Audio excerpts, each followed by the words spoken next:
반갑습니다. 송재준입니다. 여러분들이 이미 알고 계시는 것처럼 이재명의 1급 체제 같은 경우는 이미 진작에 완성이 됐죠. 사상 초유, 헌정사상 최초라고 하는 말이 이재명이 가는 길에는 매번 따라 붙습니다. 지금의 민주당 같은 경우도 마찬가지의 모습이겠죠. 이재명의 어떤 이 폭거, 이 폭주를 막을 수 있는 방법이 뭘까라고 생각해 본다면 불행하게도 민주적인 어떤 절차에 따라 가지고 즉 국민들의 공감대가 형성이 돼 가지고 야, 이런 인간만큼은 우리가 절대로 우리 국가의 지도자라고 생각해서는 안 된다. 이런 과정을 통해 가지고 자연스럽게 정리가 되는 거는 불행하게도 어려워 보입니다.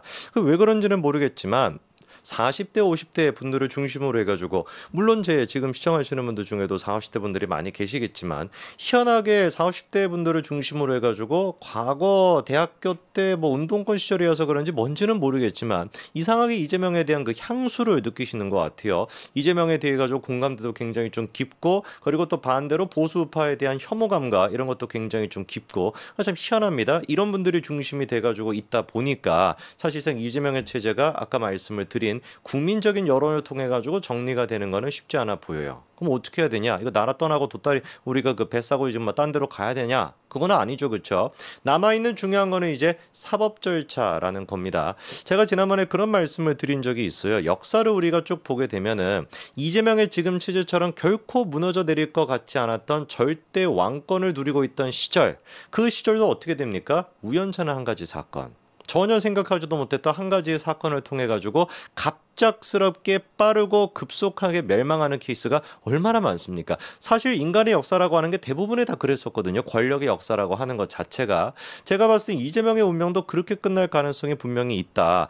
많은 분들이 좀 우려하시는 게 그거죠. 대선 전까지 이재명에 대한 사법 절차가 안 이루어지지 않을까? 그리고 또 이제 뭐 선거법 위반, 김문기 씨를 모른다, 백현동 개발 뭐 어쩌고 그런 거 같은 경우도 대법원까지 일단 확정 판결이 나와야 그래야지 피선거권이 박탈이 되는 것인데 솔직히 좀 생각해 봤을 때 다음 달에 그거의 재판 결과가 1심이 나온다라고 해도 그게 대법원까지 대선 전에 그게 이루어질 수 있겠냐. 그리고 대선 같은 경우도 실질적으로는 1년 전부터는 대선 시즌이 시작되지 않습니까? 그렇게 된다면 대선 후보로 이재명이 됐었을 때 과연 법원에서 대선 후보인 사람을 갖다가 그렇게 유죄 확정 판결을 내릴 수가 있겠어? 이러다 보니까 좀 회의적으로 생각하시는 분들이 많아요. 근데 여기는 아주 중요한 변수 한 가지가 있습니다. 확정 판결을 받아야 분명히 피선거권이 박탈이 되는 게 맞죠. 그런데 만약에 확정 판결이 나오기 전에 구속이 돼버린다면 어떻게 될까요? 여러분도 혹시 그렇게 생각하시는 분들 계시는지 모르겠습니다. 야, 그것도 구속시키려고 하면 민주당이 다수당인데 그것도 체포동의안 같은 거 통과를 안 시켜가지고 구속을 안 시키지 않을까라고 생각하실 수도 있는데 그거는 걱정 안 하셔도 됩니다. 왜? 국회 체포동의안이라고 하는 것 자체는 구속이 되냐 안 되냐랑은 아무 상관이 없는 얘기예요. 애당초 국회 체포동의안이라는 것은 뭔 말이냐? 글자 그대로 영장실질심사를 받으러 가게끔 하냐 못하냐 요 차원의 문제인 겁니다. 영장실질심사를 받으러 가야 거기서 이제 구속 여부가 결정이 되는 거잖아요. 우리가 구속 기소를 했었을 때 그게 그냥 단 거예요. 근데 이제 그것조차도 민주당에서는 발악을 하면서 막았던 것이죠. 그러니까 구속영장을 청구를 했었을 때 국회의원에 대한 구속영장을 청구하게 된다면 국회에서 이제 체포동의안 통과 반대를 이제 하게 되는 것인데 이거는 그냥 철저히 뭐에 입각한 것이다? 영장실질심사를 받으러 가게끔 하냐 못하게 가게끔 하냐 요 차원의 문제라는 것이죠. 구속이 되냐 안 되냐가 아니라는 겁니다. 법원에서 그래서 만약에 1심 판결에서 구속 만약에 징역 3년 이렇게 나오게 된다면 이재명은 바로 어떻게 되는 거예요? 구속이 되게 되는 겁니다. 그럼 생각을 해보십시오. 만약에 이재명이가 아무리 지금과 같이 절대 권력을 누리고 있다라고 한들 당대표 자체가 본인 스스로가 구속이 된 상태인데 그때도 자기의 권력을 유지할 수가 있겠습니까? 그거는 말이 안 되죠. 아무리 대한민국이 마팅이가 있고 아무리 개딸들이 설쳐된다라고 할지라도 설마 당대표가 구속이 됐는데 그래도 유지가 되겠습니까? 그거는 말이 안 되겠죠. 그렇기 때문에 우리가 기대해 볼 수 있는 게 뭐냐?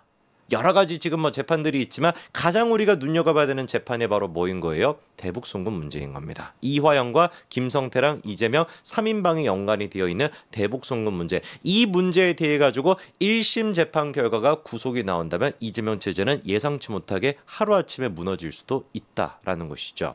자, 그러면은 지금 이제 이 대북 송금과 관련돼 가지고 이재명의 재판을 맡고 있는 사람이 누굽니까? 바로 그 유명한 신진우 부장판사이죠. 이화영에 대해서 9년 6개월을 선고하신 분이고요. 김성태 또한 마찬가지로 집행유예긴 합니다만 실형을 선고했던 분, 그리고 또 과거 은수미조차도 성남시장 당시에 구속까지 시켰던 사람이 바로 신진우 부장판사입니다. 자, 그러면은 이 전력만 지금 보더라도 이재명 입장에서는 먼 줄이 탈 수밖에 없겠죠. 왜? 신진우 부장판사는 어떤 사람이에요? 정치인이라고 할지라도 구속을 시켜버리는 사람입니다. 이재명조차도 그러니까 구속을 시킬 가능성이 분명히 있겠죠. 은수미의 케이스가 있으니까. 그리고 애당초 지금 김성태 그리고 또 이화영 두 사람에 대한 재판 결과가 다 나와 있습니다. 그럼 이재명 같은 경우는 똑같은 지금 사건이잖아요. 다른 사건이 아닙니다. 똑같은 사건이다 보니까 사실상 이재명에 대한 판단 또한 마찬가지로 상당 부분 이미 이루어져 있을 가능성이 높다. 아니 이미 그렇게 생각을 안 하려고 해도 할 수밖에 없는 것이죠. 왜? 신진우 본인 스스로가 이화영과 김성태에 대해 가지고 이미 다 판결을 내렸는데 이재명에 대해 가지고 어떻게 모를 수가 있겠냐고요. 70% 80% 정도를 이미 판단이 섰다라고 보는 게 맞습니다. 바로 이러다 보니까 이재명이가 발작을 일으키면서 발악을 했던 것이죠. 제발 신진우만은 피하겠다라고 해가지고 평화 신청을 냈던 거 아닙니까? 물론 그거는 대법원에서 2주 만에 기각이 됐습니다만. 자, 신진우 부장판사가 지금 의지를 보이고 있냐? 의지를 보이고 있습니다. 공판 준비 기일이 벌써 잡혔어요. 다음 달 27일 오전 10시로 잡혔다라고 합니다. 공판 준비 기일이라고 하는 것은 글자 그대로 범죄 혐의에 대해 가지고 피고인들의 입장을 확인하는 그런 자리입니다. 증거 조사를 계획하는 그런 자리다 보니까 변호사들이 많이 가고 피고인 자체는 안 가죠, 웬만하면은. 그래서 이재명 같은 경우도 거기에도 출석 의무가 없다 보니까 안 갈 가능성이 99.99%입니다. 그런데 이런 지금 공판 준비 기일이 잡히는 속도를 생각해 봤었을 때, 그리고 이화영과 김성태 두 사람의 재판의 속도를 생각해 봤었을 때 신진우 부장판사가 뭐를 또 할 수가 있냐? 집중 심리를 할 가능성이 높습니다. 자, 여기 이제 굉장히 중요한 건데요. 집중 심리라고 하는 게 뭐냐? 집중해 가지고 심리를 한다 라는 뜻이 될 수도 있지만, 집중 심리라고 하는 것은 재판을 많이 연다라는 뜻이에요. 쉽게 얘기하면은 일주일에 웬만하면은 한 번 여는 것이 아니라 두 번, 세 번 집중적으로 심리를 함으로써 빠르게 재판 결과를 낼 가능성이 있다라는 것이죠. 이화영 케이스 같은 경우는 어땠습니까? 집중 심리를 했었죠. 일주일에 그래서 재판을 한 번 하는 것이 아니라 두 번씩이나 했었습니다.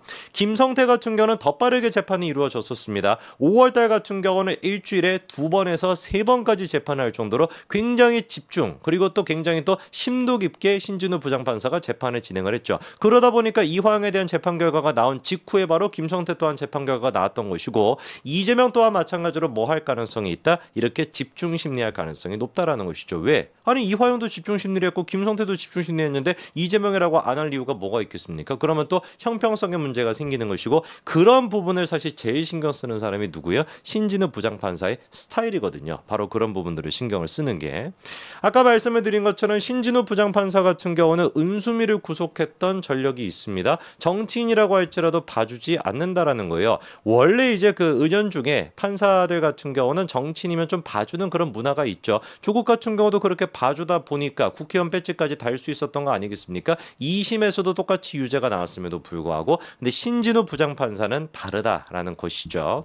그리고 이제 내년 2월 달에 법원에 또 정기 인사가 있습니다. 근데 원래 올해 2월 달에도 있었고 내년 2월 달에도 있는 것인데, 눈에 띄는 것은 올해 2월 달에 인사이동 대상에 누가 들어가 있었다? 신진우 부장판사가 들어가 있었다. 그런데 신진우 부장판사가 조희대 대법관한테 설득을 했다라는 거예요. 적어도 내가 대북 송금과 관련된 문제, 이 문제만큼은 끝내고 가고 싶다라고 얘기를 해가지고 인사이동에서 배제가 됐었던 게 바로 신진우 부장판사입니다. 그러면은 이 지금 대북 송금에 대한 문제, 이화영에 대한 재판 결과도 냈고요, 김성태에 대한 재판 결과도 냈고, 남아있는 건 누구밖에 없어요? 이재명밖에 남아있지 않습니다. 그러면 정말로 집중 심리를 통해 가지고 신진우 부장판사가 뭐 할 가능성이 있어요? 내년 2월 전까지 이재명에 대한 대북 송금 문제 재판 결과가 나올 가능성도 있다라는 것이죠. 심지어 그때 어떤 결과가 나올 수도 있다? 구속까지도 될 수도 있다. 그러면은 이재명이 진짜 내년 2월 달에 구속이 되는 그런 결정이 나온다라고 한다면, 지금까지 이재명이 플랜했던 거, 계획했던 모든 것들이 하루아침에 무너져 내리게 되는 것이고, 그게 사실상 제가 봤었을 때 지금의 말도 안 되는 민주당 체제, 말도 안 되는 개딸들을 잠재우고 정리할 수 있는 유일한 방법이라고 생각합니다. 제발 신진우 부장판사님, 다른 거 말고, 더도 말고 덜도 말고 그냥 상식적으로만 판단과 상식적인 속도로만 해주십시오. 그러면 자연스럽게 이재명은 정리가 될 겁니다. 여기까지 말씀드리겠습니다. 감사합니다.